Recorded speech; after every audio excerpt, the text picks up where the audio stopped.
Very good. Well, everybody, thank you so much for being here for our third Thursday webinar series. We're thrilled to have um, a longtime friend and former compatriot in the procurement consulting world, Phil Ideson.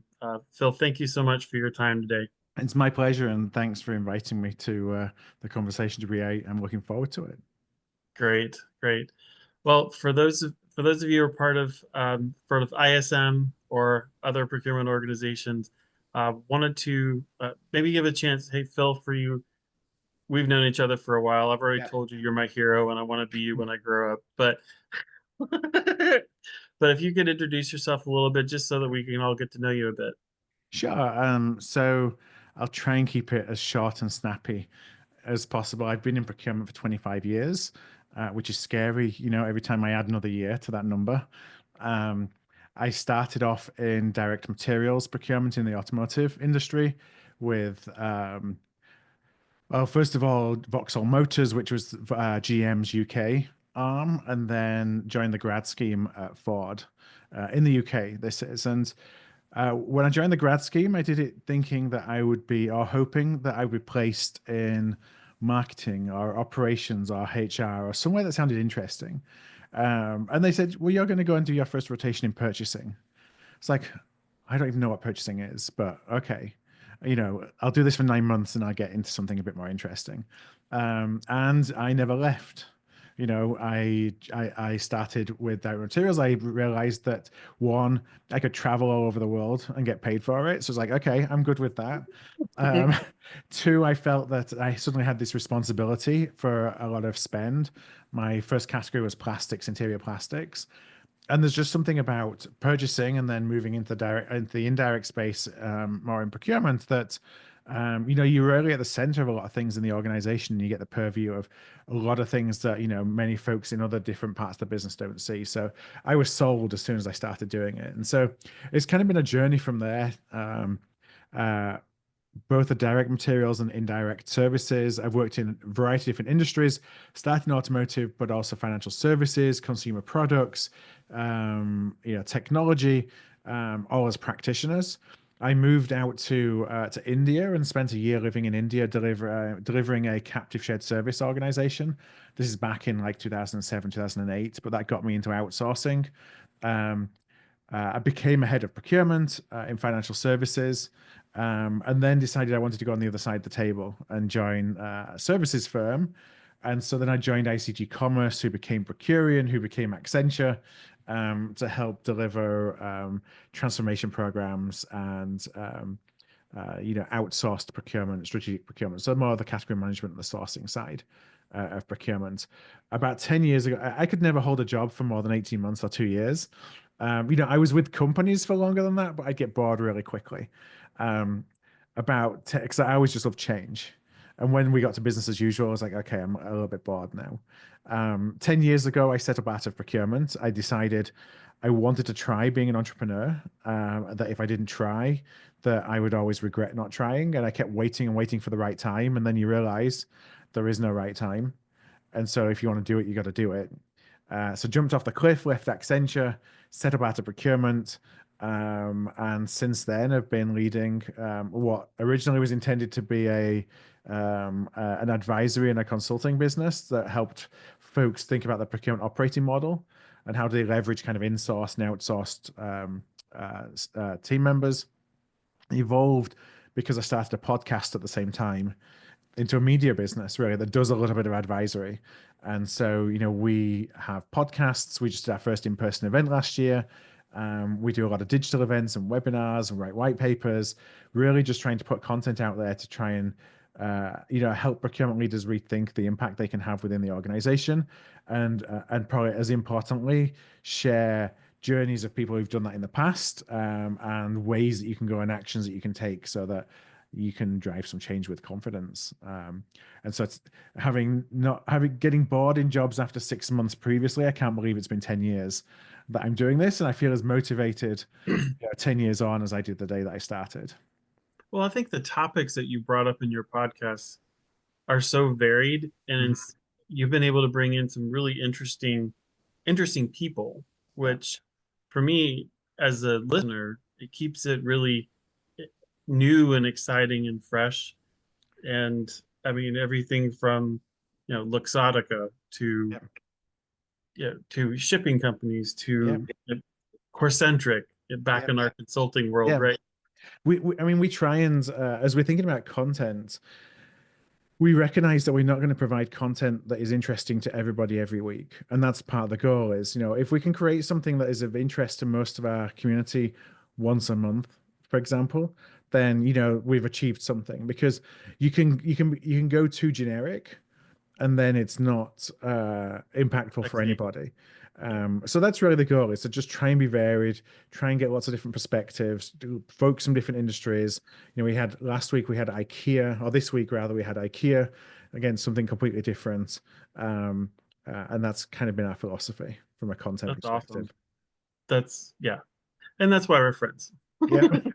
Yeah, we're always looking for new ideas. There's in 10 years, there's probably topics that we've covered too much, and there's topics that we haven't covered at all. So we're always trying to figure out what have we not covered so that we can kind of build the library, so to speak. Because so much of our content is evergreen, and is Mhm. intended to be evergreen. Yes, there are things that are point in time, um, survey related content, probably things related to tariffs, obviously stuff due to COVID when we're going through COVID. Um, shocks in the world kind of thing, content related to that, but so much of it is evergreen because we're Mhm. just wanting to build up that library of, where if anyone's got a challenge and a problem to solve, then I would hope that over 10 years, we've got something that's going to help you overcome that challenge. For sure. For sure. Well, you know what? That's an excellent segue into our topic today because I know um, everyone keeps talking. I remember, I think it was 2 years ago at ISM World, AI was on like the top of Yeah, mind, and everybody kept using those two letters all the time, which lends itself in just technology. yeah, And just historically, we've been looked at as paper pushers. yeah, Just get that purchase order out. Just get, I just need a catalog. I need to buy office supplies.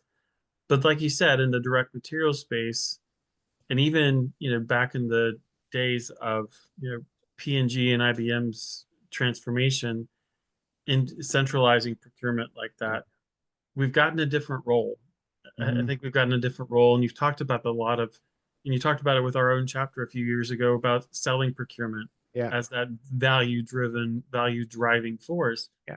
But now uh, technology has been in some ways an enabler, and in other areas, a wake-up call for us to up our own Yeah. skills.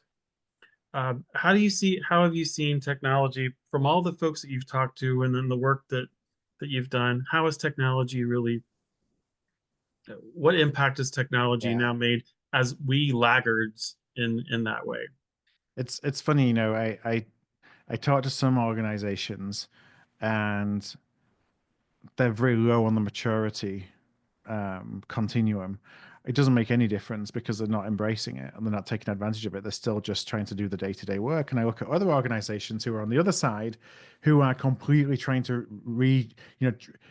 just changing their procurement operating model based on the opportunities that exist because of technology. Because you think about, the 25 years that I've been in procurement, and we can do things that we always wished to do that we couldn't do because technology exists to enable us to do it. So it's kind of an exciting time on that front. But I very strongly believe that we need to be in the driving seat to demonstrate to the organization what change can look like when we're enabled by better technology.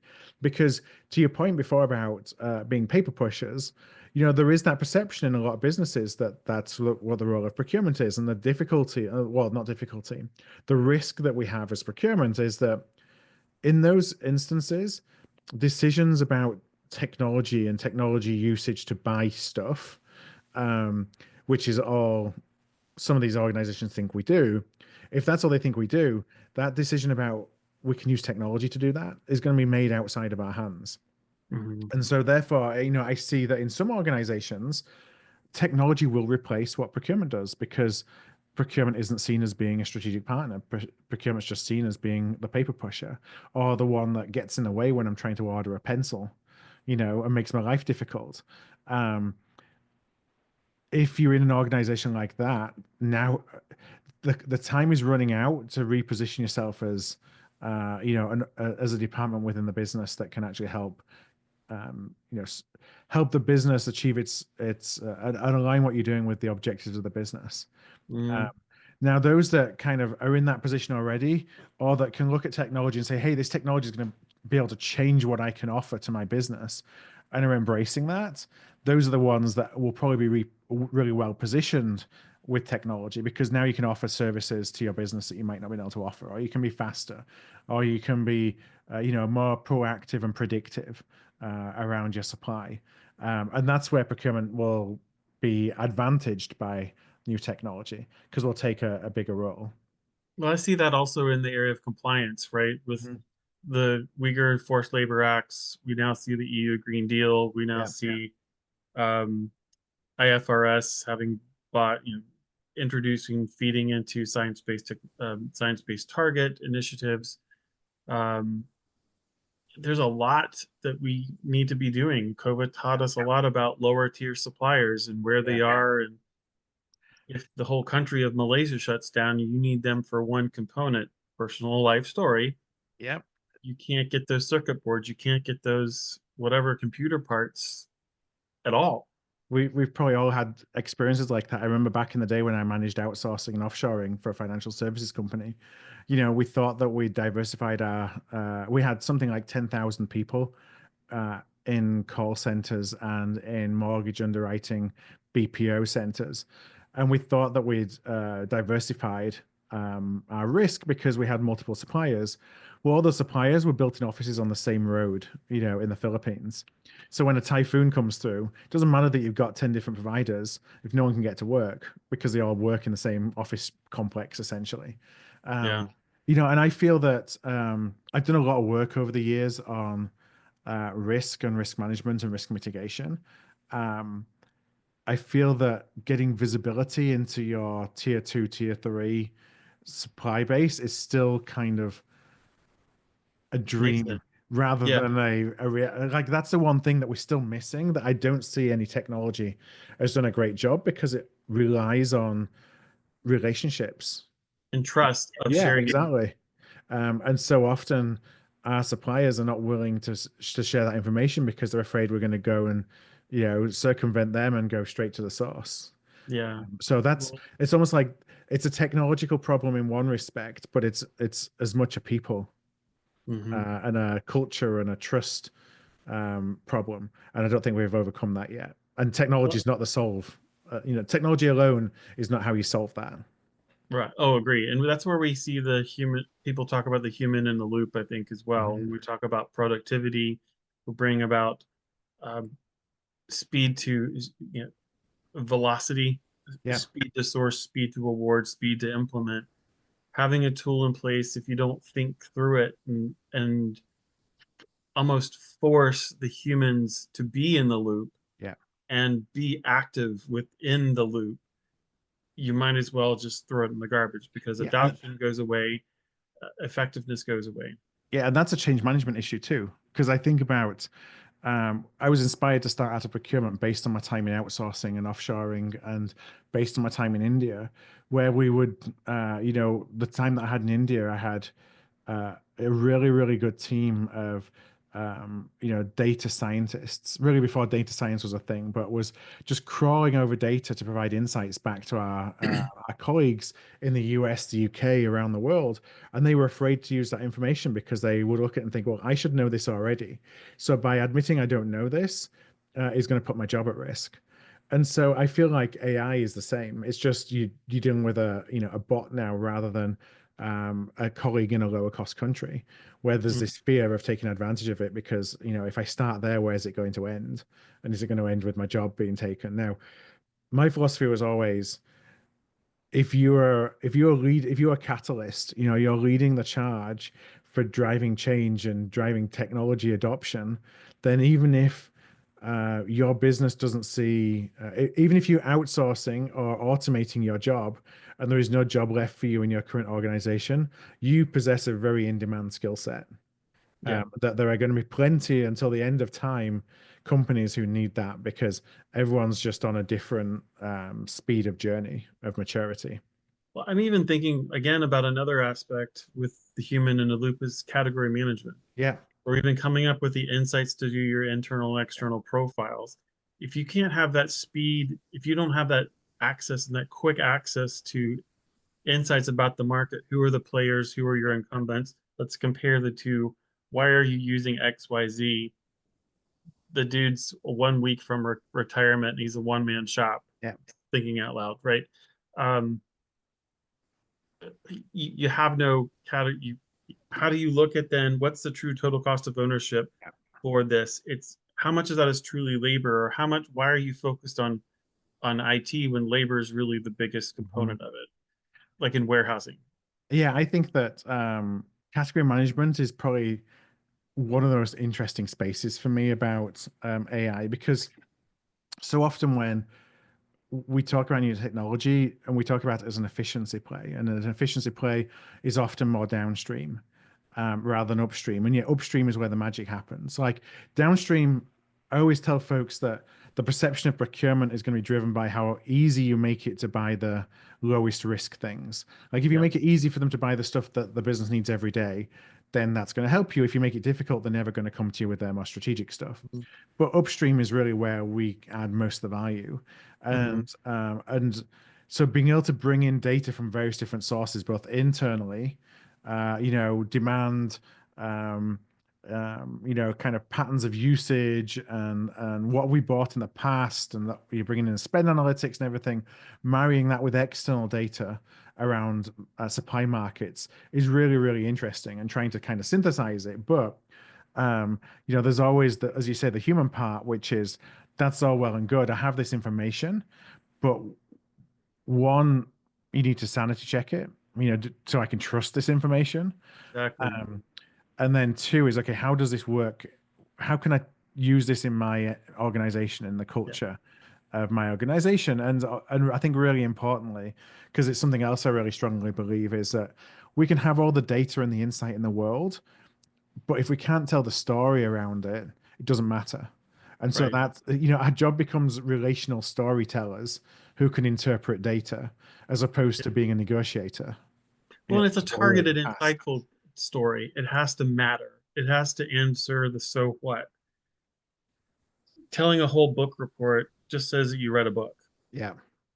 Yeah. Yeah, for sure. And this was the keynote of our event that we did last week was about storytelling because I just really strongly believe that I was brought up to believe that the data tells the story, and I learned that So that's much. not the case, that the data can be powerful, but you got to connect that with, the emotions involved in making decisions when you're Yeah. trying to influence somebody to make decisions based on this information that you've got.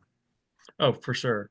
So now that we've definitely talked all around the technology space. Yeah. As we know, Dr. Eloise Epstein from Carney often has historically provided this spaghetti map of Yep. sorts.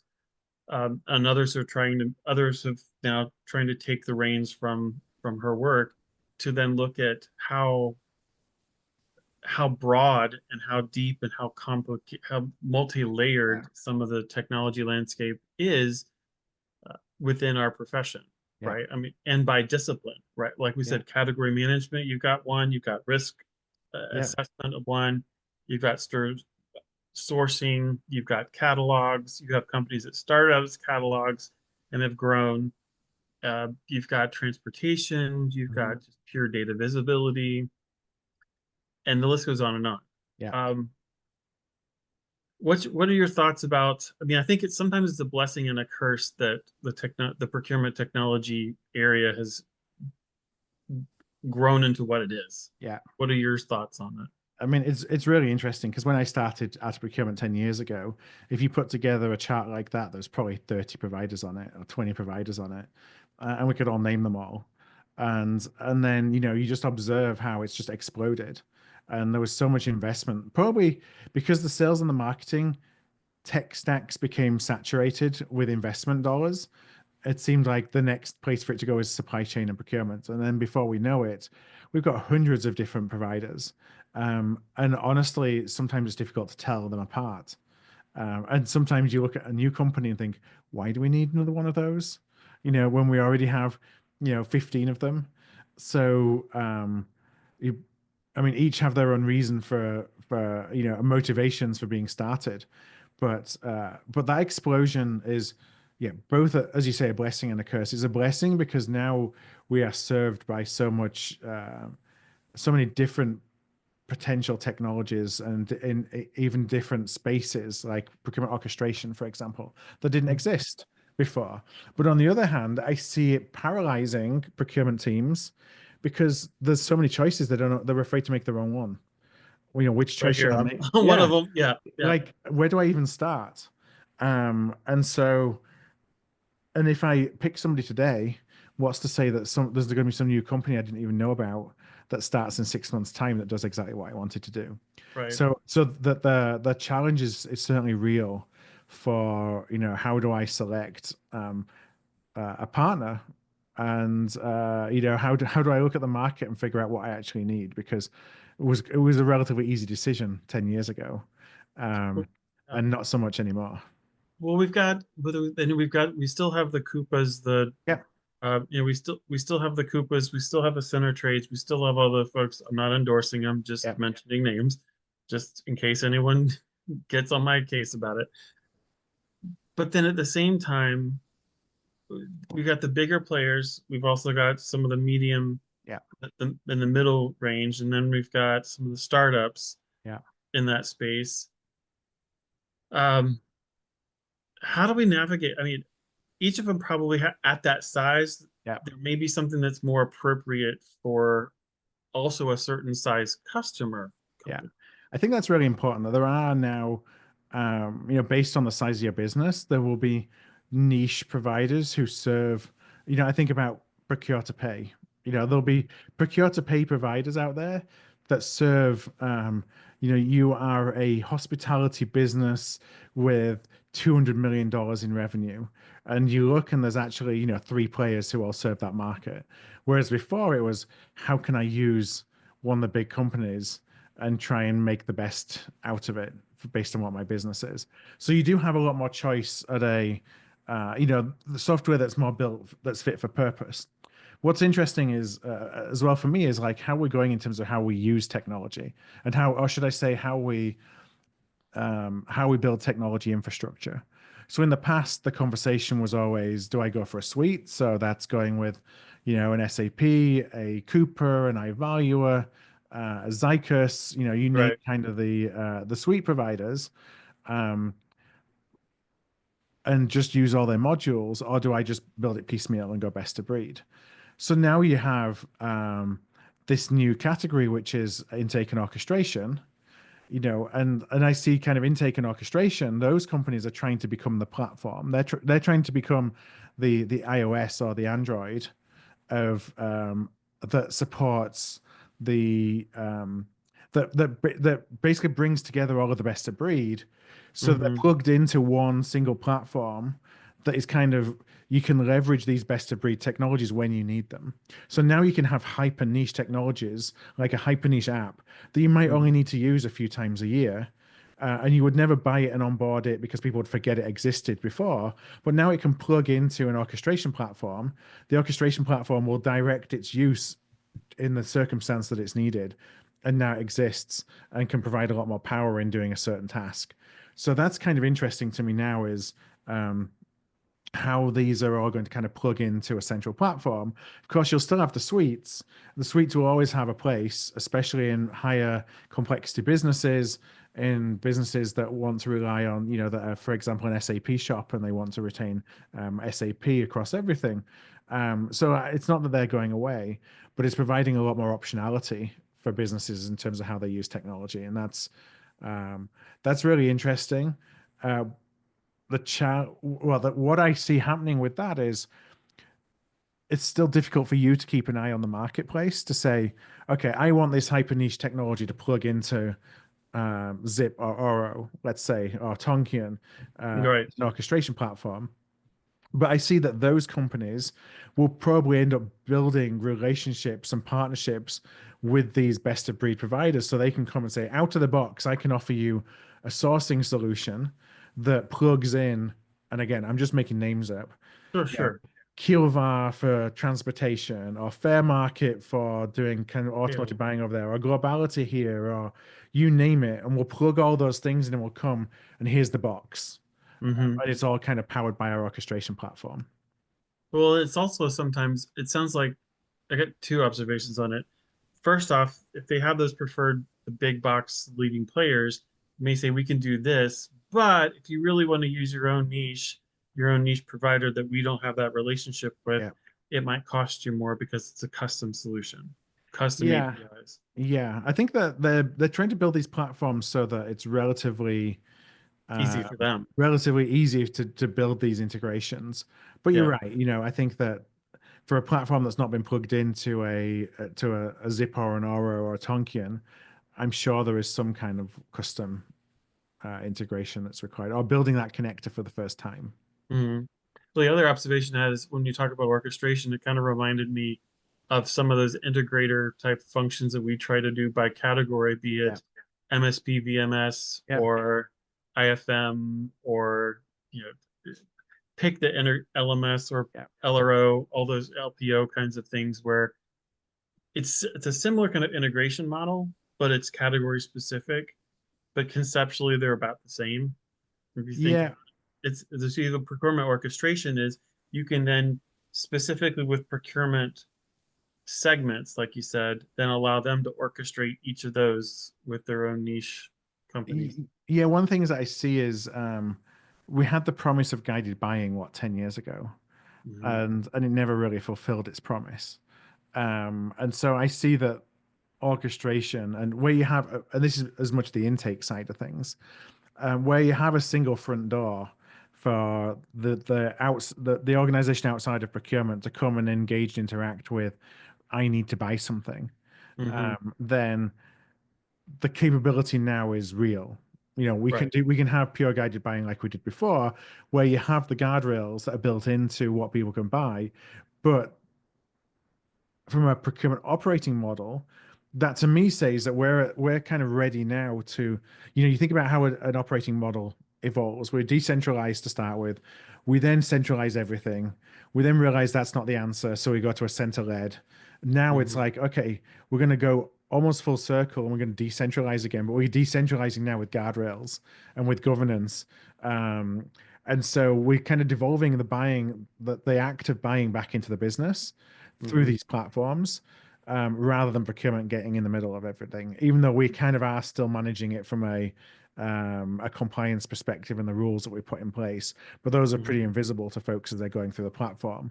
And they're starting to use, you know, um, um, generative AI they're having conversations with the technology that helps them go and buy something. Um, Hmm. which then means that where really our operating model is focused again on the relationships and the most strategic and important or high risk purchases the business makes, and everything else kind of gets pushed back into the business. For sure. Well, I guess maybe now that we've overwhelmed everybody with all the different names and different models and so forth, maybe we would step back a little bit on more generic kinds of ways of even sourcing that Yeah, technology. Sometimes folks get into these SaaS agreements. Sometimes folks they have to outlay a whole lot for implementation. yeah, Other in other organizations, they just don't have the agreement with IT to be able to create these kind of connections, be they yeah. EDI, API, whatever they are. Are there different models out there that are being used that are something that we can consider? I would say that I'm seeing a lot more pilots and proof of concepts than I ever used to see. Okay. There's a couple of reasons for that. One is from a technology perspective, it enables you to do things a little bit smaller without necessarily getting the rest of the organization involved. It doesn't cost a ton of money when you used to think about how much it would cost to implement and integrate some of these technologies. And it just allows you to build a business case because business, it's hard to build business cases with a lot of this new technology because the benefits are a little bit undefined. And so you need to kind of deploy something in a small environment so you can get a better case of how's that going to scale within my business and therefore what my ROI is going to be as I make the case Hmm. for funds to buy more. So I do see a lot of um, very small. I'm just going to take a little bit of either I'm going to do this in a sandbox. I'm not going to touch my production kind of processes or anything like that. And I'm going to build a proof of concept in a sandbox so I can at least understand how this technology works and how it can help me and help build a business case around it, or deploying things really small scale. So I see lots and lots of experiments taking place. I think that you have to be comfortable with experiments not working. And that's something that's really hard for us in procurement because uh, We're historically, measured on success so much. yeah, well, we've also we it's been very hard for us to get investment dollars, and so you don't want to screw up when you get Right. your investment dollars and spend them all in something that doesn't work or doesn't get the ROI because then you feel that you'll never get the money back again. Right. And so that makes us more conservative. And also, we have so many connectors with so many different parts of the business or with our procurement and supply chain technology that other areas of the business don't have. The marketing technology doesn't necessarily interact with, the ERP like we've Right. got to be concerned with. So I just see about baby steps, experimenting, trying small pilots. There'll be things that work, there'll be things that don't work. The other thing I would say is that, there's a lot of variance in terms of how much things cost from different solution providers. There are some smaller solution providers across different product categories that they may not be who you would select um, as a long-term partner, but they're affordable enough that it's worth testing whether even this solution, or should I say this category of solution, is something that may work for you at a lower cost. Deploy something at lower cost. You can test it, it works. It might not have the capabilities you want. So then you can go and make the case for, okay, we bought kind of the entry level software and we saw this value. Now it's time for us to make a business case to get more investment so we can buy the more capable software and kind of Well, that's the grow up into scaling. different software rather than just saying, I need to buy the big one. I'm going to start with it. I need a huge implementation budget. I need to take 2 years to implement it. And then I hope as soon as I press the green, the go live button. It almost sounds like a way to use technology to then get buy-in on the new operating. Right. I think that there's so many different, as we talked about, there's such an explosion in technology. Yes, as you do due diligence, there'll be certain technology that speaks to you that is like that's a really good fit for us because of whatever, whether it's features, capability, product roadmap, cultural alignment, size of the business, all those kind of things. But we can also probably look too much into that and just start an experiment. Hmm. And I just think it's almost as important to just experiment with the product category and see if it provides value for you Hmm. on a low budget, and then say, okay, that kind of worked, or these are lessons learned. We're now going to make a bigger investment. And To address multiple categories, yeah, perhaps. so that's what I see a lot more of. Okay. No, this is good. I mean, the try and buy, even working with niche providers, Yeah, at least they can provide some rudimentary things versus having to go full on with Ariba or yeah. somebody else, right? And I would say, don't be afraid of small providers. I think that Mhm. the risk side of us looks at startups and scale ups as, are they going to be around in a year? I'm afraid of kind of doing something Hmm.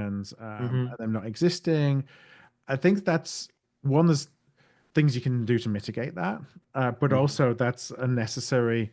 You're going to have to take that risk when you're looking at new technology, and you Well, have and to be you're okay with trying to that. gain legitimacy Yeah, to get more investment. Yeah. yeah, and there's things that you can do when you're working with those smaller businesses, like transparency in whether you're going to buy or not, and your buying window, and because that can impact their ability to get funding and to Yeah.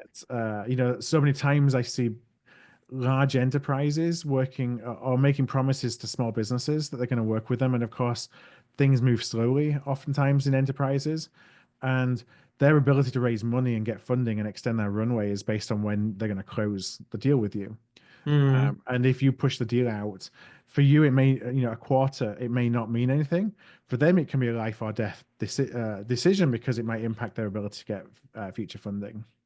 Well, even if you allow them to allow yourself to be a logo for them and allow us to create case studies, Yeah. that only empowers them to be able Yeah. to then get the funding That's because they gold can for them. they proof. Yeah. Yeah. Yeah. I mean, there's things you can do beyond the amount of dollars that you send their way that, helps them grow as a business. Yeah, no, that's true. So what kind of, I guess, so we've, if I think of the three practical steps that we've kind of discussed, I'm going to try to distill it just Yeah. so that folks have some good takeaways from today. Because man, there's a lot. Yep. That's normally our conversations, but it's fine. Um, is to the try and buy or the pilot Yep. versus like, evaluate the try and buy or pilot proof of concept Yep. and really consider that as a way to like gain legitimacy of a new operating model or Yep. transformation versus sell something like that and have to sell it to the board of directors. Yeah. Just make take small experiments, be curious, Yeah. and then you can use that as a jumping off point to get more funding. Well, and I think the second thing I thought it was really interesting is to perhaps do a fit for purpose for a specific or even for a specific category. Yeah. Take catalogs, Yeah. take um, service parts, take something, something like that. You have to Logoed items. yes, so for a real problem. I mean, I Yeah, think that's uh sometimes a risk is you see the technology and you think this sounds like this is really interesting. I right. want to try it. Especially around AI and generative AI and new things that are coming out there. But are you solving a real problem? Yeah. And so it's really important to find a real problem to try and solve Well, because yeah. that's just and it maybe it seems obvious, but I just think it's something that sometimes gets missed. I miss it in my own business. I chase shiny new toys all the time without necessarily thinking why. Why do I really need this? Well, I think the third for me, I know completely. The third thing the third takeaway I'm hearing is don't don't be afraid to take a risk and try a small niche startup provider when Yeah, they're truly showing potential. yeah, 100%. And they will be your biggest ally. If you help invest in and help develop them, give them testimonials. I think that the what I would caution against is trying to get a startup or a scale up to customize too much because that spreads their product development. They're going to be they're not necessarily going to want to say no Right. because you're a big company, But you can compared also to them. constrain their own resources that are trying to do Exactly. other projects at the same time. Yeah. Kind of that empathy, kind of just trying to make sure to have some empathy in it. Yeah. Maybe one more questions. I know we've talked a little bit about AI, but I want to Yeah. then leave some time for Q&A as well. Is with with AI's role, we've talked about Gen AI. RPA's been around for Yeah. years. Yeah, artificial intelligence, machine learning has been around for years as well, Yeah. right? Um, this isn't a new concept, and I feel like a broken record myself by saying, folks, this is not brand new. It's Hmm. just the amount the use cases have grown. Yeah. Uh, where do you see where have you seen AI really succeed now in our space? It's funny when what you said then, when I started to see it, I was looking thinking this is just RPA, with a new name on it. Yeah, Um, I, I look at AI usage in two different ways. There is the ad hoc, maybe ad hoc is the right word, but it's kind of how I've been situational maybe. partitioning, yeah, the use of AI is into ad hoc versus embedded. And so I think about ad hoc, and that really is, your company has a license to ChatGPT, to Copilot, to Gemini, to whatever LLM, that your company has invested in, assuming that your company has, because I know that not all companies have. That's an individual. You're using that on an individual basis to help you do tasks to help your job be a little bit easier or faster, or to get more done with less. It's not necessarily, you've been told to use ChatGPT to write an RFP, but it's it's easier to say this is kind of the scope. Can you write this into a 500 word scope that I can include in an RFP? And you know, job's done. Some light editing, you're good to go, rather than having to do that on your own. So there's that usage of it, which is helping make us a bit faster. And then there's embedded AI, and embedded AI is where you're buying technologies that have AI built into them. Uh, Hmm. that is where the challenge is separating the hype from the reality of the product. Yeah. Um, and um, I see so much potential we talked about potential from a category management perspective. It's the same in the orchestration space as AI starts to understand and ask you questions and become conversational so that folks can more easily buy or be guided to buy what they need where they need to buy it. It's happening in contractual, in CLMs, where a lot of analysis of contractual language and terms and seeing what's missing. Um, uh, Multilingual ones when you have yeah, to use translations. Sure. what a nightmare those were back in the day. Trying to make sense of a 75 page statement of work, on top of another huge MSA and some of these huge big IT outsourcing engagements.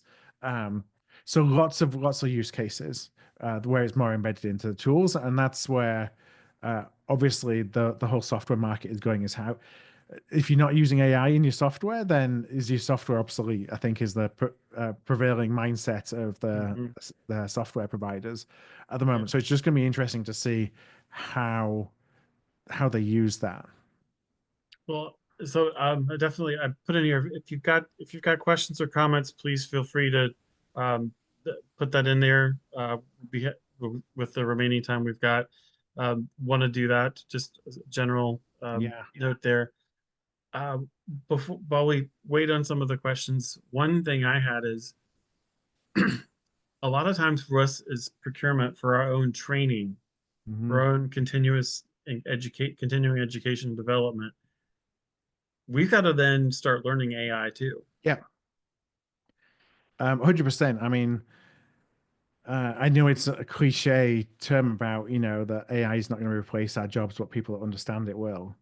You really have to try and embrace, understand what the art of the possible is, experiment personally, just use it, get a $20 ChatGPT subscription of your own and just experiment with what it can do. And it kind of Yeah. blows your mind. I think that it's the kind of thing that you can only imagine the art of the possible once you start experimenting with it. Hmm. And so, absolutely. It's also interesting. We're in this moment, according to, we interviewed the author of a survey from Wharton. It was AI at Wharton who put together a survey. And they were just looking at AI usage and how procurement is actually highest on the list of AI usage or self-reported AI usage across all kind of business functions, but also the most skeptical of it at the same time. But one of the things that the author of that report said is that we're in this window of time right now where decisions made about AI usage are generally made at the kind of middle management level of an Hmm. organization. Like the middle management level of organizations right now have a lot of influence in how AI is used because most enterprises don't have a top-down AI usage strategy, and that will Right. change. Consulting companies don't yet have enough of an opinion on you should do this because of all these demonstrated impacts of AI. So the board isn't necessarily being told this is how you should use AI. So it's coming from what are the tasks that I do that I think that AI can help make better or faster, make me most effective. And so for this next kind of, I mean, she said 18 months, what, 6 months ago. So we probably got a year, according to her, of this window left where we're in this really interesting position of influence where you go to your leadership and say this is how I've been using it, or this is how I think we can use it, or this is a use case. And I think that puts you in a position of um, kind of driving we talked about all the way at the beginning, being in control of your own destiny versus Mhm. waiting for somebody to tell you this is how you're going to use it, or waiting for someone to tell you we don't need procurement anymore because we think that all you do is push papers around, and we've got a bot that can do that now. Well, we've also got to make ourselves sticky. We've got to Yep. make ourselves um, the go-to person. And Yep. if we're go with the go-to person with our approaches or our sourcing strategies that don't include the next level skills or the next level talents and tools for those providers or what our new needs are, if we can't understand it, Yeah. we can't be on the same singing from the same sheet of music that our own stakeholders are. Ye- Yeah, and it is it's on us to go to them with this is what's happening in my category from an AI perspective. We've talked throughout all this conversation about AI usage in procurement, but as category managers, for example, we have to have a perspective of this is how AI is changing the supply base landscape in our category. Yeah, yeah. It's um, there's an opportunity, but it also makes it also makes me nervous sometimes that yeah I have to be so focused on supplier relationship management or do the sourcing event and get that out there and report on savings or report on compliance. Yeah. New reg comes out that taking that time, stepping away from the situation and then going to test out prompt engineering, trying to figure out what that is, how to use the right, yeah, not just to create prompts to create pretty pictures, which are fun. I enjoy Yeah. doing that. Or turn transcripts into conversations between pirates or something, along the lines of having fun with it. But no, I think that there's for procurement leaders, there's something they can do from a an organizational structure or on stage at our event last week, somebody talked about the fact that it was a CPO who created an AI pod. They worked in a small business, relatively small business, like I don't know, $600-700 million of revenue. So it's not somebody that had hundreds of people in their procurement team. But they created this pod, which was kind of allocated some time for a small number of people within the procurement organization to come together to be kind of the experimenters, if you will, of AI, and then to report back to the rest of the organization what they found, and then Hmm. to hear from the procurement organization, well, could it do this or could it do that or could it do the other, and then they go away and start, exploring and practicing. So it's not necessarily just an individual thing. There's something that's been carved out amongst this small group of people, and I think it was 4 or 5 people that he just gave this as an extra kind of task to. Um, and then there's just the personal curiosity.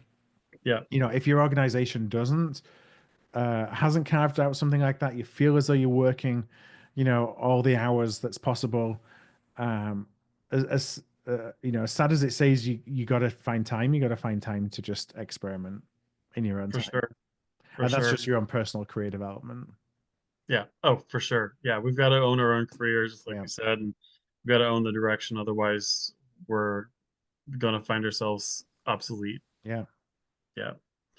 Well, I think you got a lot of thumbs up from what All I've right. seen every Awesome. once in a while here. It's been definitely a pleasure. I look forward to seeing you seeing you a little bit at ISM World in a Yep. few weeks. Yep. And for everybody here on behalf of ISM, Carolinas, Virginia, and ISM, thank you and Art of Procurement. Thanks for being here. It's been a pleasure as always. And yeah, now you can eat your lunch, right? Or those Yeah. who are on camera, have already eaten their lunch. No, it's my pleasure again. Thank you everyone for coming out. Happy to answer any questions. Just DM me on LinkedIn, send an email. I'm Philip at artofprocurement.com. But it's always a pleasure just to come and chat. And check out the podcast for sure. Yes. Never very good at Right. promoting my own stuff. So appreciate the plug. I'll work. I'll try to be your wingman when I Yeah. can. All right. Take care, everybody. Thanks so I much. Thanks a lot. Take care. Bye bye.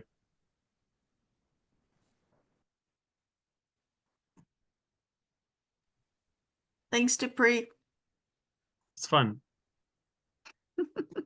I, yeah, Good it, conversation. it was fun. I think maybe Phil and I go too fast on some concepts because once you're in the once you meet people like that, it's so easy just to go fast. But I've been told I go too fast for people. I don't It was bring great. them along for the way. But I thought it was great. Yeah, it uh, was great. oh, good. Thank you, Faith. Thanks, Faith. Thanks for joining us. Yeah. Oh, it was great. Okay, great. Well, we got to Well, work on the next See ya. one. Yep. Very good. All right. Take care. Okay. All right. Bye. Have a good weekend, Bye-bye. everybody. You too. Bye. Bye.